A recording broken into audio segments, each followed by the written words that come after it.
ओम नमो भगवते वासुदेवाय। स्वागत है आपका आपके अपने चैनल भक्ति ज्ञान पर।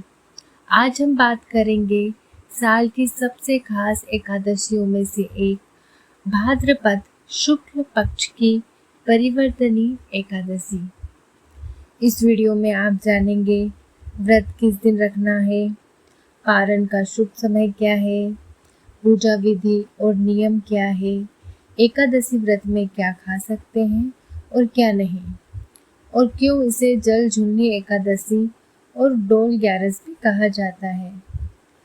आइए जानते हैं परिवर्तनी एकादशी का महत्व। एकादशी तिथि जगत में पालनहार भगवान विष्णु को समर्पित है। शास्त्रों में कहा गया है, एकादशी का व्रत करने से भगवान विष्णु प्रसन्न होकर साधक को सुख, समृद्धि और मोक्ष का आशीर्वाद देते हैं। इस पावन दिन भगवान विष्णु के वामन अवतार की पूजा की जाती है। इसी कारण इसे वामन एकादशी भी कहते हैं। परिवर्तनी एकादशी 2025 की तिथि व मुहूर्त। एकादशी तिथि का प्रारंभ 3 सितंबर सुबह 3:53 पे, तिथि का समापन 4 सितंबर सुबह 4:21 पर। उदय तिथि के अनुसार व्रत 3 सितंबर बुधवार को रखा जाएगा। उस दिन सूर्योदय होगा सुबह 6 बजे और सूर्यास्त शाम 6:40 पर। आइए अब जानते हैं व्रत पारण का समय। पारण का मुहूर्त 4 सितंबर दोपहर 1:36 से 4:07 पर होगा। ध्यान रखें, सुबह 10:18 तक हरिवास रहेगा। हरिवासर में पारण वर्जित माना जाता है, क्योंकि यह समय भगवान विष्णु को समर्पित होता है। इसलिए व्रती को हरिवासर समाप्त होने के बाद ही व्रत तोड़ना चाहिए। आइए अब जानते हैं व्रत की विधि। व्रत से एक दिन पहले 10वीं तिथि पर सूर्यास्त से पहले सात्विक भोजन करें। व्रत वाले दिन प्रातः स्नान कर भगवान विष्णु का ध्यान करें और संकल्प लें।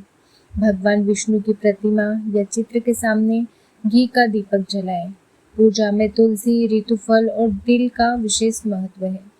वामन अवतार की कथा सुने और अंत में आरती करें। दिन भर अन्न ग्रहण न करें, केवल फलाहार करें। शाम को पूजा के बाद फल, दूध, साबूदाना, शकरकंद आदि ले सकते हैं। आइए जाने इस दिन क्या ना करें। व्रत के दिन चावल, गेहूं और दालों का सेवन ना करें। झूठ बोलने, बुराई करने वालों और क्रोध से बचें। पारण में प्याज और लहसुन का प्रयोग ना करें। आइए जानते हैं उस दिन दान और पुण्य। इस दिन तांबा, चावल और दही का दान करने से भगवान विष्णु की विशेष कृपा प्राप्त होती है। व्रत में क्या खा सकते हैं आप? फल है दूध, दही, साबूदाना, शकरकंद, नारियल, बादाम। जल झूलनी और डोल ग्यारस भी इसे कहा जाता है। आइए जानते हैं जल झूलनी एकादशी क्यों कहते हैं। इस दिन मंदिरों और घरों में भगवान की प्रतिमा को जल यात्रा कराई जाती है। भगवान को झूले में बिठाकर जलाशय या नदियों तक ले जाया जाता है। इसे जल झूलनी यात्रा कहा जाता है। इस भाव है जीवन का शुद्धिकरण और भगवान को भक्ति रस में झूले में बैठाना। इसी कारण इस एकादशी को जल झूलनी एकादशी का नाम भी मिला है। आप जानते हैं डोल ग्यारस इसका नाम कैसे पड़ा? गुजरात, राजस्थान, मध्य प्रदेश और ब्रज क्षेत्र में इस दिन भगवान की पालकी या डोला यात्रा निकाली जाती है। भक्त झूमते गाते हुए कीर्तन करते हैं और भगवान के डोलों को नगर की भ्रमण कराते हैं। भगवान के डोलों के कारण इसे डोल ग्यारस भी कहा जाता है। मान्यता है इस दिन भगवान विष्णु अनंत शयन से करवट बदलते हैं। भगवान का यह परिवर्तन ही इस दिन एकादशी का नाम बना परिवर्तनी एकादशी। भगवान के करवट बदलने की खुशी में भक्त भगवान को डोल और झूले में झुलाते हैं। मान्यता है कि इस दिन भगवान को झूला झुलाने से भक्त के जीवन के पाप मिटते हैं और घर में सुख समृद्धि आती है। तो भक्तों, यह थी परिवर्तनी एकादशी, जिसे जल झूलनी या डोल ग्यारस के नाम से भी जाना जाता है।